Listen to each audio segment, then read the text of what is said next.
Hello guys, welcome to this video. Today we are doing Student Performance Prediction app.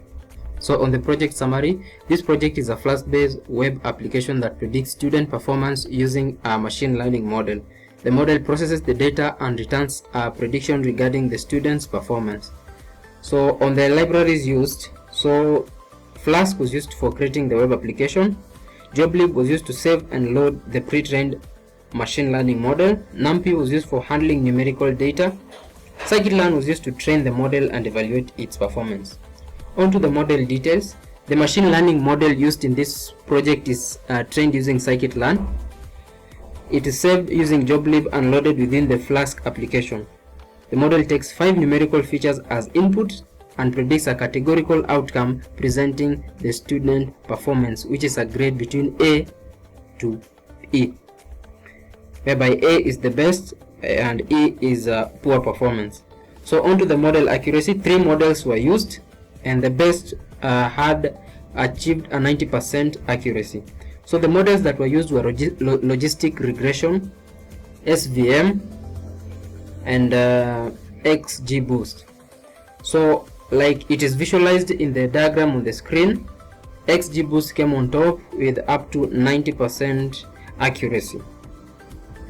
So on to the web page's description, a login page and a home page were used. So on the login page, the default credentials for password and the username are admin and admin. So home page allows users to input 5 feature values, submits the form to receive a performance prediction. So for you to run this this project, the following commands are used. The first one is used to create a virtual environment. Then after creating the virtual environment, the environment is activated, then the requirements are installed, and finally the application is run. So onto the dataset that was used for this project. So the dataset that was used for this project was sourced from kaggle.com and it has 11 columns.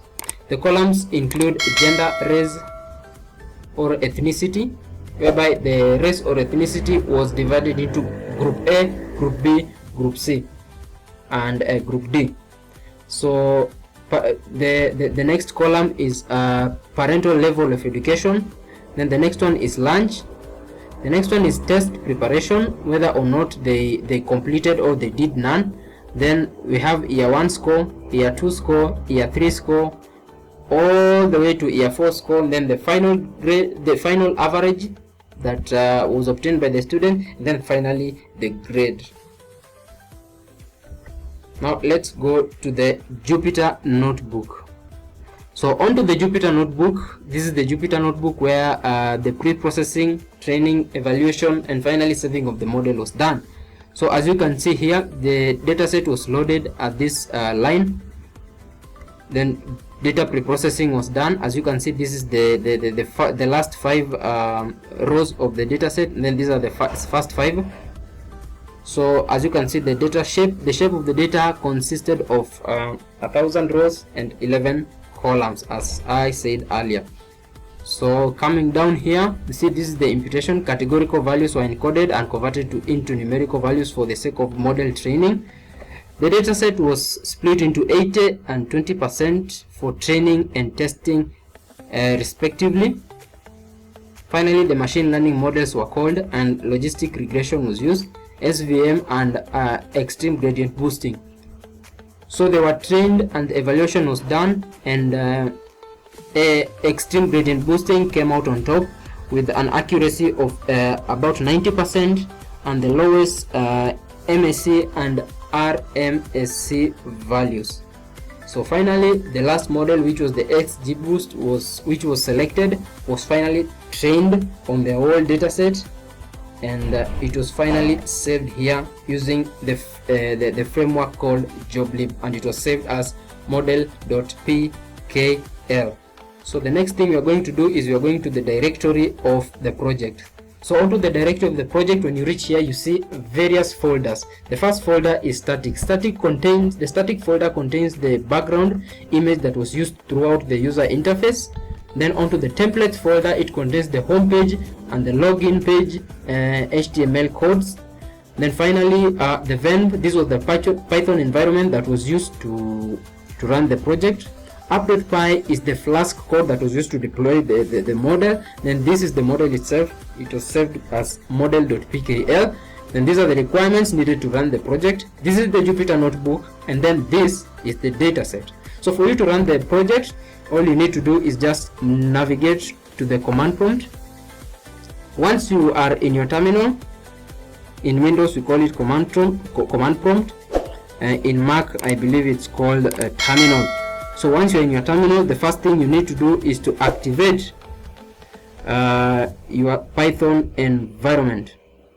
So for you to activate your Python environment, this is the command that you key in. So once you key in, it will give you this thing here, the name of the environment in bracket. That means the environment is activated and you are inside the environment.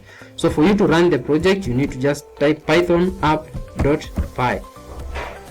Then give it some seconds and it's going to run the project.